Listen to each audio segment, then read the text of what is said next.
ગઈકાલે સમગ્ર દિવસ સોશિયલ મીડિયાથી લઈ અને અનેક માધ્યમોની અંદર એવી રીતે આપણે જાણીએ છીએ કે મને ભાજપની સરકાર દ્વારા હેડ કોન્સ્ટેબલના પદ ઉપર પ્રમોશન આપવા માટેની કાર્યવાહી થઈ. મને આમ તો ખુશી થઈ કે સારું ભાઈ, હું જનતા માટે જે અવાજ ઉઠાવું છું એ બદલ મને જો આટલી મારી સારી કામગીરીની નોટ લેવાય હોય તો સારી બાબત. પણ આ આખી ઘટના સોશિયલ મીડિયામાં ચાલી કે ગોપાલ ઇટાલિયાને હેડ કોન્સ્ટેબલનું પ્રમોશન મળ્યું કે એના પછી અમદાવાદ શહેર પોલીસનો એક ખુલાસો આવ્યો પ્રેસ નોટ. અમદાવાદ પોલીસમાં મારું ભણતર થયું છે, અમદાવાદ પોલીસના માધ્યમથી હું જીવનમાં આગળ આવ્યો છું, એટલે ગુજરાત પોલીસ પ્રત્યે અને અમદાવાદ પોલીસ પ્રત્યે મને અપાર પ્રેમ અને લાગણી છે.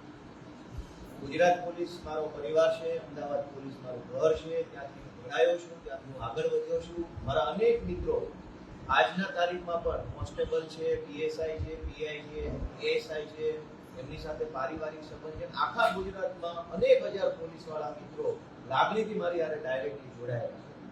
ગઈકાલે જ્યારે આ હેડ કોન્સ્ટેબલના પ્રમોશન વાળા સમાચાર વાયરલ થયા તો કટાક્ષમાં ઘણા લોકોએ મને શુભેચ્છાઓ પાઠવી, અભિનંદન આપ્યા અને આગ્રહ કર્યો કે આવી જાઓ ભાઈ, હવે તમારી હારે મળીને આપણે નોકરી કરીશું. જોકે એ શક્ય નથી. મેં એક મોટા લક્ષ્ય તરફ મારું જીવનનું યોગદાન આપવાનું નક્કી કર્યું છે. પરંતુ અમદાવાદ પોલીસની જે પ્રેસ નોટ આવી એ બાબતે આજે ખુલાસો કરવા માટે આપણે આ પ્રેસ કોન્ફરન્સમાં ઉપસ્થિત છીએ. ખૂબ જ સન્માન સાથે અને ખૂબ માન સાથે અમદાવાદ પોલીસની આ પ્રેસ નોટને ખંડન કરું છું. આ પ્રેસ નોટ તદ્દન પાયાવિહોણી છે. આની અંદર જે કઈ માહિતી આપી છે એ ખોટી અને ભ્રામક માહિતી. એ વાત અલગ છે. મને ઘણા બધા પોલીસ અધિકારીઓએ ફોન કર્યા, મેસેજ કર્યા અથવા વાયા મારા સુધી વાત પહોંચાડાવી કે ગોપાલભાઈ તમારી વાત સાચી છે, 8 પાસ ગૃહમંત્રીના રાજમાં દરેક અધિકારી મનથી કંટાળેલા છે કે ગ્રેજ્યુએટ અધિકારીઓએ 8 પાસના અંડરમાં નોકરી કરવા. આવો બળાપો કાલે ઘણા લોકોએ મારા સમક્ષ વ્યક્ત કર્યો, નામ નહીં દેવાની છે.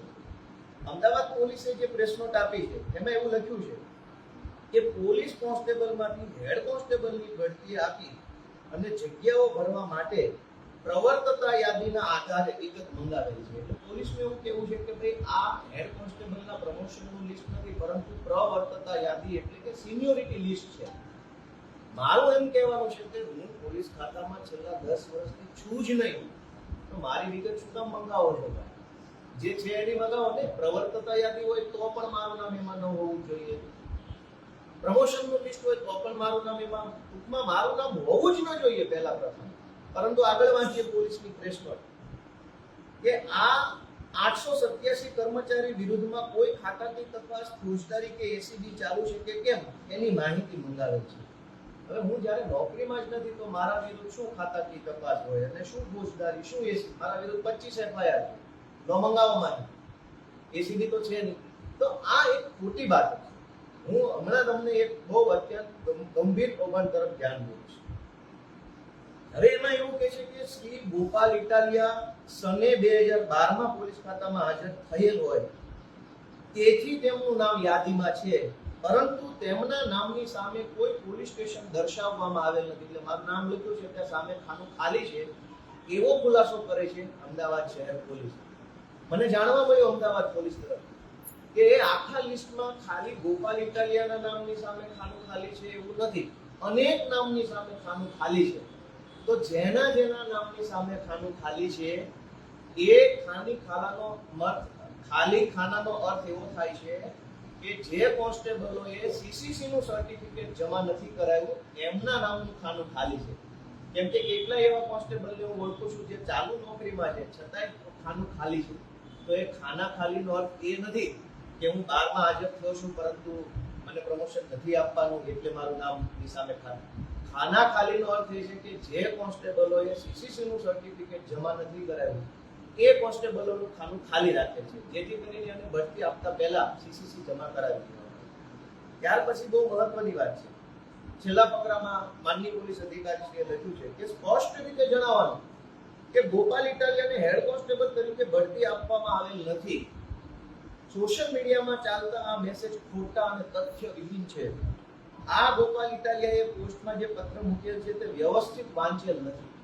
મારું એવું જ માનવું છે કે અમદાવાદ શહેર પોલીસના અધિકારીએ પત્ર વ્યવસ્થિત વાંચેલ નથી. હું એ જ કહું છું જે એ કહે છે. મારા બંનેનું કહેવાનું એક જ છે કે એણે પત્ર વ્યવસ્થિત વાંચેલ નથી. મને ગોપાલ ઇટાલિયાની હેડ કોન્સ્ટેબલ તરીકે બઢતી આપવામાં આવેલ નથી. એના કરતા પણ ગંભીર સવાલ એ છે કે ગોપાલ ઇટાલિયા રાજીનામું જ્યારે આપ્યું ત્યારે પોલીસ કોન્સ્ટેબલ એટલે કે પોલીસ લોકરક્ષક તરીકે ફરજ બજાવતા હતા. એટલે કે 5 વર્ષના ફિક્સ પગારના પ્રોબેશનમાં હું નોકરી કરતો હતો.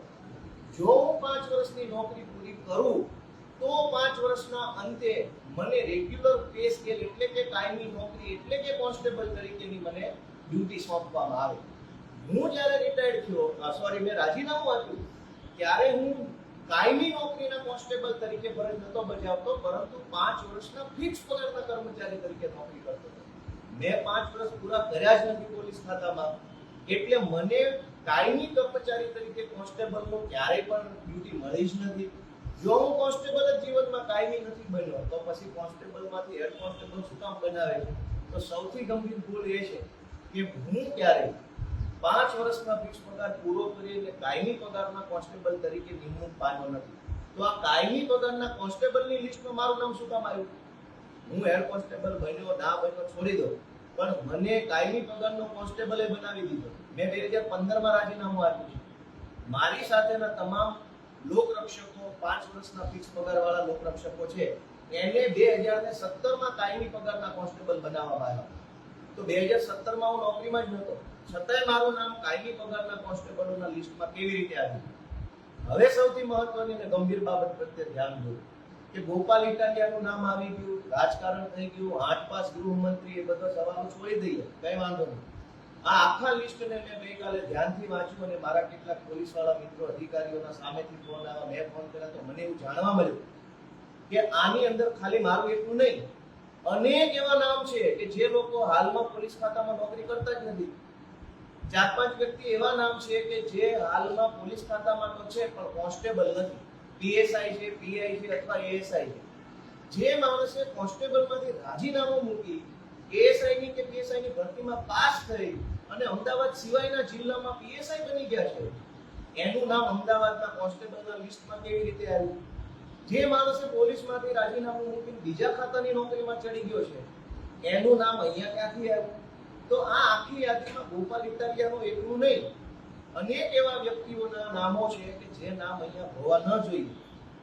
તો આવી ગંભીર ભૂલ, આ ગંભીર પ્રકારની બેદરકારી થઈ છે, એને સહજ રીતે સ્વીકારી અને ભૂલ સુધારવાનો પ્રયત્ન કરવાના બદલે આ જે કંઈ પણ ઘટનાક્રમ બની રહ્યો છે એ ખરેખર ખૂબ જ ખોટો છે.